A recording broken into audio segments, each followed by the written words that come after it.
नमस्कार, PTC news देख रहे सभी दर्शकों का स्वागत। मैं हूं आपके साथ अतुल वर्मा, लेकर हाजिर हूं प्रदेश की तमाम खबरों का हाल। बुलेटिन की शुरुआत करेंगे, लेकिन सबसे पहले एक नजर हेडलाइंस पर। खेल मंत्रालय ने राष्ट्रीय खेल पुरस्कारों का किया ऐलान। शूटर मनु भाकर समेत 4 खिलाड़ियों को मिलेगा खेल रत्न। 34 खिलाड़ियों को अर्जुन अवार्ड। हरियाणा के खिलाड़ियों को राष्ट्रीय खेल पुरस्कारों के लिए चुने जाने पर हरियाणा के खेल मंत्री ने दी बधाई। मंत्री गौरव गौतम ने खास तौर पर मनु भाकर को दी बधाई। खेल रत्न पुरस्कार के लिए चुने जाने पर शूटर मनु भाकर के परिवार और ननिहाल में खुशी का माहौल। मनु की नानी बोली, मनु के लिए बनाएंगी खास चूरमा। हरियाणा के मुख्यमंत्री नायब सैनी का ऐलान, बोले अब ग्रेटर गुरुग्राम के नाम से जाना जाएगा गुरुग्राम। किसानों के मुद्दे और नगर निगम चुनावों पर भी बोले। और हरियाणा के अलग अलग हिस्सों में दिखी घने कोहरे की चादर। कोहरे के कारण विजिबिलिटी हुई कम, वाहन चालकों और राहगीरों को आई परेशानी।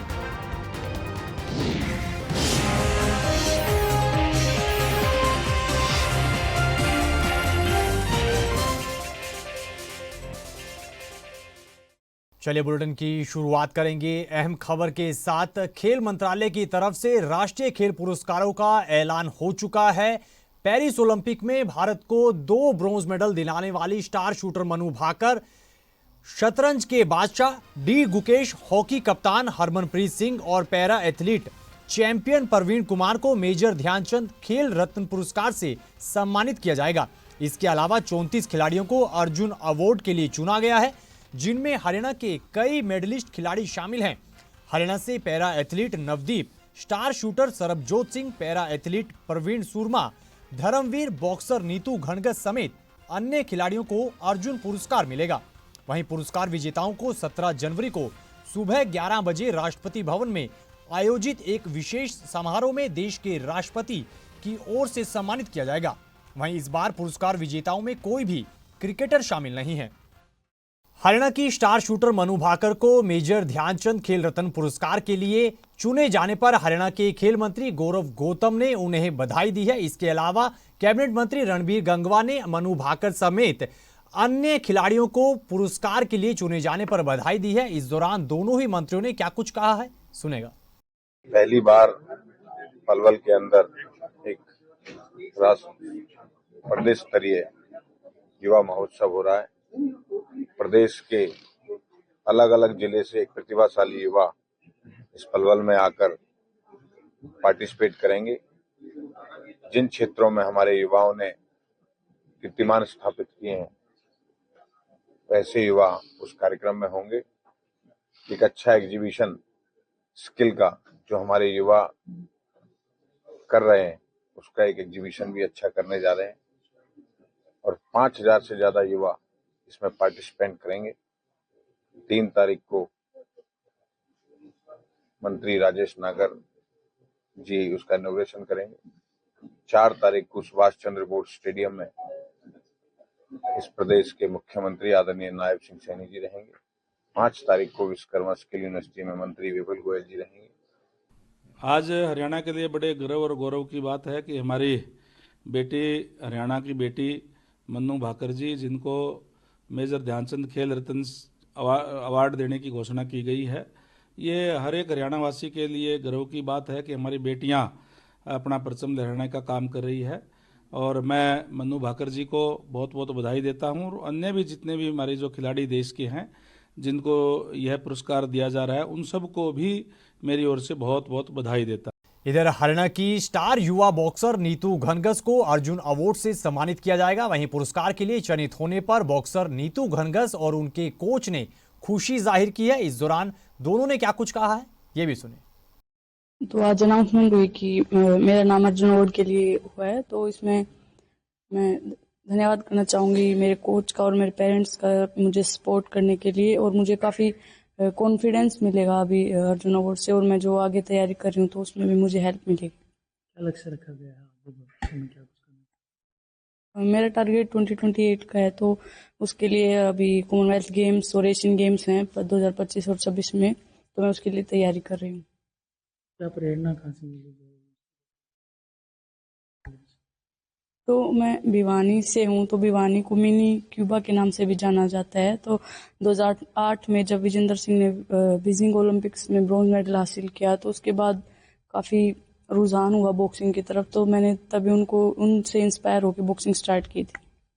आज अभी 2024 के जो राष्ट्रीय खेल पुरस्कारों की जो घोषणा हुई है, उसमें हमारे होनहार खिलाड़ी नीतू का नाम है। अर्जुन अवार्ड के लिए सरकार ने उसकी अनुशंसा की है। ये हमारे लिए काफ़ी हर्ष का विषय है और हमारी क्लब से प्रशिक्षित 7 खिलाड़ियों को अभी तक नीतू को मिला के 7वां ये हमारा अर्जुन अवार्ड है, जो एक राष्ट्रीय कीर्तिमान है कि एक केंद्र से 7 खिलाड़ियों ने मुक्केबाजी में अर्जुन पुरस्कार हासिल किया है, जिसमें विजेंद्र को खेल रत्न और पद्म श्री से भी सम्मानित किया गया है। और हमें फ़ख्र है कि हमारी क्लब से ही देश का पहला ओलंपिक पदक मिला था और मैं उम्मीद करता हूं कि हमारी नीतू और साक्षी, तमन्ना और कई अनेक युवा खिलाड़ी हैं, ये इस परंपरा को आगे बढ़ा के 2028 ओलंपिक में महिला वर्ग में भी देश को ओलंपिक में पदक देने का कार्य करेंगे। मेजर ध्यानचंद खेल रत्न पुरस्कार के लिए चुने जाने पर स्टार शूटर मनु भाकर के परिवार और उनके ननिहाल में खुशी का माहौल है। तस्वीरें निकल कर आई हैं। इस दौरान मनु की नानी ने खुशी जाहिर की है और मनु भाकर का खास तौर पर जिक्र किया है। उन्होंने कहा कि मनु भाकर के लौटने पर खास तौर पर उनका भव्य स्वागत किया जाएगा। इसके अलावा मनु भाकर के लिए खास तौर पर चूरमा भी बनाया जाएगा। वो मेरी बेटी मनु भाकर, मेरी दोती है मनु भाकर, और हमें बहुत खुशी हुई और सबको जो भी थे मेरे रिश्तेदार, यारा प्यारा, सबको बहुत खुशी हुई, बहुत प्रसन्न हुआ है। सब सारा हमारा सारा देश खुश हुआ है मेरी दोती को देख के। बहुत अच्छी लड़की है और ऐसे ही ये खेलती रहेगी और ऐसे ही मेडल लाती रहेगी और इसके मामा मामी सब भाई बंधु सब खुश रहते हैं। और आगा के लिए ये फिर भी खेलती रहेगी और मेडल लाएगी और बहुत दुनिया में घूम घूम के आती है और सब सम्मान करते हैं मेरी बेटी को, दोती को, और खुश रहे वहाँ सा भाई, सब हम खुश रहते हैं। ये मेरी दोती, हमारे बीच में यहाँ एक ही लड़की है, 2 मम्मा हैं 2 मम्मी हैं और उनका 2 लड़का है, दोनों मम्मा का है। तो यह हमारे बीच में एक ही है मनु भाकर। बहुत बहुत खुश हैं, बहुत बहुत। पेरिस ओलंपिक में देश को ब्रॉन्ज मेडल दिलाने वाले भारतीय हॉकी खिलाड़ी अभिषेक नैन को अर्जुन अवार्ड के लिए चयनित किया गया है। इस दौरान उनके परिवार ने खुशी जाहिर की है। उनके पिता ने बेटे पर फख्र जाहिर किया है और कहा कि बेटे को अर्जुन अवार्ड के लिए चयनित किया जाना बहुत ही बड़ी उपलब्धि है। इससे बेटे अभिषेक को और आगे बढ़ने की प्रेरणा मिलेगी। उन्होंने कहा कि सोनीपत में अभिषेक ने बहुत छोटी उम्र से हॉकी खेलना शुरू किया था और जूनियर टीम में शानदार प्रदर्शन करते हुए मुख्य टीम में जगह बनाई। उन्हें उम्मीद है कि अभिषेक भविष्य में भी देश का नाम रोशन करेंगे। हमारे को बहुत खुशी हुई है, सरकार ने अभिषेक को अर्जुन अवार्ड के लिए नॉमिनेट किया है और ये शुरू से ही खेलने में, इसका हॉकी खेलने में जुनून है। ओलंपिक में भी ये बढ़िया खेला है और अभी HIL में भी अच्छा खेल रहा है। 2 मैच हुए हैं, दोनों में जीते हैं बंगाल टाइगर्स।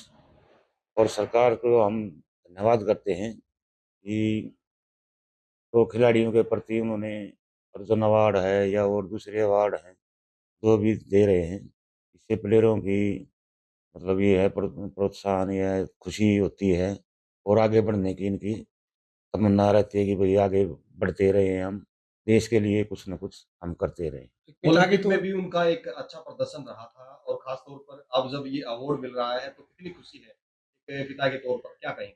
बहुत खुशी है हमारे को कि अभिषेक को अर्जुन अवार्ड मिल रहा है।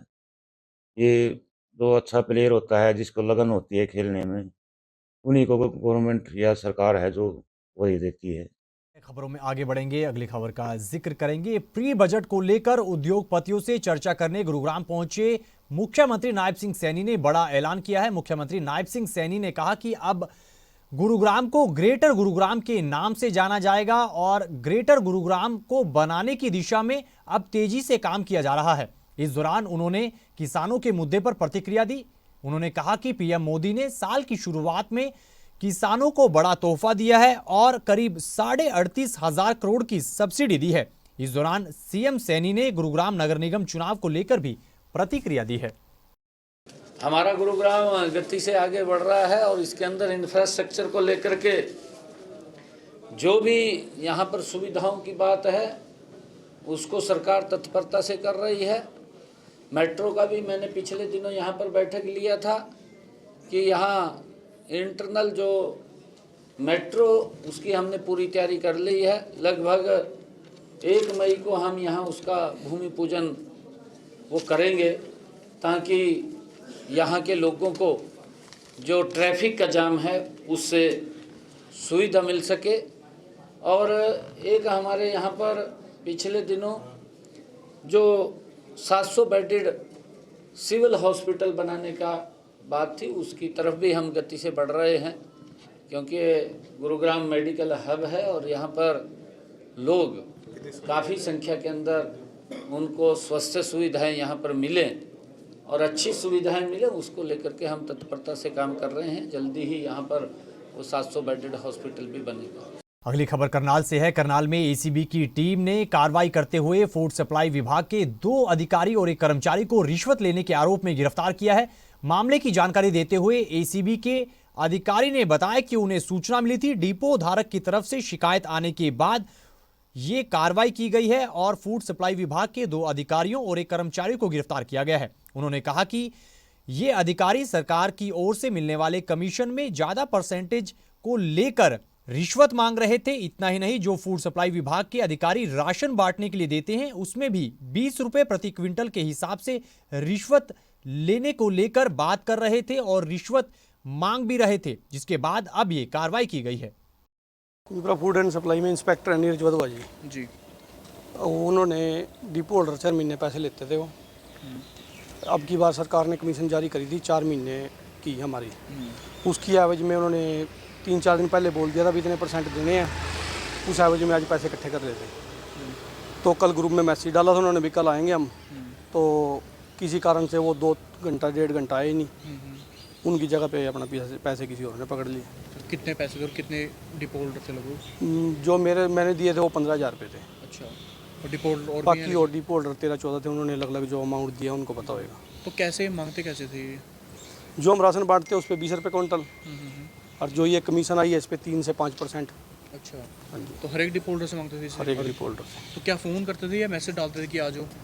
पहले मीटिंग कर लेते थे, मीटिंग करके कहते थे। अच्छा, तो आज रंग जब रंग गया तो चौकीदारी पकड़े हालांकि अभी? हाँ, वो इंस्पेक्टर जी अभी आए थे, कहने लगे भी एक डेथ में जाना पड़ गया है कहीं संस्कार में, थोड़ी देर तक आऊँगा, तो उन्होंने पकड़ लिए। तो रंग यादव पैसे भी पकड़े गए, बरामद हुए? बरामद हुए। आपके भी पैसे थे? हाँ, 7,000 रुपये मेरे थे जी। आप भी डिपो होल्डर हैं? हाँ जी। तो क्या कहते थे, किस लिए पैसे मांगते थे? ये तो हर महीने मांगते थे 20 रुपये क्विंटल के पे, तो अलग थे। एचएसजीपीसी चुनाव को लेकर हरियाणा पंथक दल एसजीपीसी ने प्रेस कॉन्फ्रेंस की है। बलदेव सिंह कैंपुर ने पत्रकारों से बातचीत करते हुए बताया कि चुनाव को लेकर वो बिल्कुल तैयार हैं और हरियाणा की सिख संगत अब हरियाणा एड हॉक कमेटी से अक चुकी है। हरियाणा में अब ढोल के निशान पर चुनाव लड़ा जाएगा और उन्हें हरियाणा की सिख संगत का भारी जनसमर्थन मिल रहा है। उन्होंने कहा कि हरियाणा में मौजूदा गुरुद्वारों का प्रबंधन देख रही एड हॉक कमेटी से हरियाणा की सिख संगत काफी नाराज है और वो अब बदलाव चाहती है। हरियाणा सिख एकता दल ਦੇ ਨਾਂ ਤੋਂ ਜਿਹੜਾ ਅਸੀਂ ਰਜਿਸਟਰਡ ਕਰਾਇਆ ਹੈ, ਜਿਹਦਾ ਕਿ ਚੋਣ ਨਿਸ਼ਾਨ ਢੋਲ ਹੈਗਾ, ਉਹਦੇ ਵੱਲੋਂ ਅਸੀਂ 40 ਦੀ 40 ਸੀਟਾਂ ਦੇ ਉੱਤੇ ਆਪਣੇ ਕੈਂਡੀਡੇਟ ਲੜਾ ਰਹੇ ਹਾਂ। ਤੇ ਲੋਕਾਂ ਦੇ ਵਿੱਚ ਬਹੁਤ ਉਤਸ਼ਾਹ ਹੈਗਾ, ਸੰਗਤ ਬਹੁਤ उत्साह नाल इंतजार कर रही है कि जो कुछ दिन पहला एक एडहॉक कमेटी जी है होद विच आई सी, जो कि सरकार ने नॉमिनेट की सी, उन्होंने 18 महीने 2 साल के लगभग सेवा करने का मौका मिले, लेकिन वो सेवा दे विच बहुत उणताइयां आईयां, प्रबंध दे विच बहुत उणताइयां आईयां, जिहदे नाल संगत की भावना नूं ठेस पहुंची है। ਅਸੀਂ ਸਰਕਾਰਾਂ ਨੂੰ ਅਪੀਲ ਕੀਤੀ ਸੀ ਕਿ ਜਲਦੀ ਤੋਂ ਜਲਦੀ ਚੰਗੇ ਸੂਝਵਾਨ ਚੰਗੇ ਕਿਰਦਾਰ ਵਾਲੇ चंगे करैक्टर वाले बंदे चुन के, क्योंकि एक धार्मिक संस्था है, इलेक्शन कराया जाए। खबरों में आगे बढ़ेंगे, अगली खबर का जिक्र करेंगे। राजधानी दिल्ली, एनसीआर क्षेत्रों और हरियाणा के कई हिस्सों में आज सुबह सुबह घने कोहरे की चादर देखने को मिली है। घने कोहरे के कारण विजिबिलिटी बिल्कुल जीरो नजर आई है। दो तस्वीरें हम आपको दिखा रहे हैं। रोहतक करनाल की तस्वीर है, जहां पर घने कोहरे की चादर देखने को मिली है। वाहन चालकों के साथ साथ राहगीरों को घने कोहरे के कारण काफी परेशानियों का सामना करना पड़ा है। इसके साथ ही तापमान में भी काफी गिरावट दर्ज की गई है। बहुत ज्यादा दिक्कत आई। मैं चरखी दादरी से आया हूँ यहाँ पे, और आज मेरा इंटरव्यू है, तो इसलिए पीएचडी के लिए। अच्छा, हाँ। तो धुंध कितनी है रोड पे? बहुत ज्यादा है। दिखाई दे रहा है कुछ? हाँ, वैसे तो दिखाई दे रहा है, लेकिन काफी तकलीफ हो रही है। दिखाई तो लाइट लूट चला के चल रहे हो? जी। नाम जितेंद्र। आज कितने धुंध पड़ रही है? बहुत ज्यादा। कुछ दिखाई दे रहा है? बस थोड़ी दूर का दिखाई देता है। बिल्कुल। तो आम लोग जो है कितने मुझसे धुंध से कितना प्रभावित हो रहा है? आम लोग बहुत ज्यादा प्रभावित है, बाजार भी प्रभावित है। आज से मेरे हिसाब से ठंड ज्यादा है, स्कूलों की छुट्टी लगभग कर दी गई है, तो ऑफिस जाने वाले दिक्कत हो रही है। हाँ जी बिल्कुल। तो शिमला से भी ज्यादा ठंडा हो रहा है मॉल? हाँ, 6 डिग्री के लगभग बता रहे हैं टेम्परेचर। सर ऐसे है, ठंडी का तो टाइम है, ठंड तो पड़ेगी। बाकी बात ऐसे है, जोन सी धुंध की बात करें, धुंध तो बहुत ज़्यादा पड़ रही है। इसमें बहुत दिक्कत आती है सभी को। बच्चों को स्कूल जाने में दिक्कत आती है, काम वाले को काम जाने में दिक्कत आती है, बाइक पे जाने की दिक्कत आती है, कुछ आगे से दिखता नहीं है। छोटे छोटे बच्चे साइकिल पे स्कूल जाते हैं, उनको कुछ नहीं दिखता है, वो परेशान होते हैं। इससे बहुत नुकसान भी होता है कई बार, क्योंकि आगे से कोई गाड़ी तेज़ भी आती है, कोई गाड़ी वाला लाइट भी नहीं जगाता, कई हॉर्न भी नहीं लगाते, इससे बहुत दिक्कत होती है। मान लिया ठंड का तो टाइम है, ठंड तो पड़ेगी। फसल बाड़ी के लिए बहुत अच्छी बात है। सारे पर जो ठंड का मौसम है उसके हिसाब से ठंड तो पड़ेगी। बाकी धुंधबारी से बहुत मुश्किल होती है। इससे आने जाने के लिए सभी यातायात ठप हो जाते हैं, कारोबार ठप होते हैं। छोटे बच्चे बहुत दिक्कत मानते हैं धुंध में आने जाने के लिए, जो पैदल चल के स्कूल जाते हैं गांव से शहर की तरफ, या कोई साइकिल से या बस से किसी भी चीज़ से जाता है, वहाँ परेशानी आती है। काम करने वाले को बहुत परेशानी आती है धुंध में जाने के लिए। तो इन तस्वीरों के साथ फिलहाल इस बुलेटिन में इतना ही, लेकिन पीटीसी न्यूज़ पर खबरों का सिलसिला बदस्तूर जारी है। आप बने रहिए पीटीसी न्यूज़ के साथ। फिलहाल के लिए दीजिए इजाजत। नमस्कार।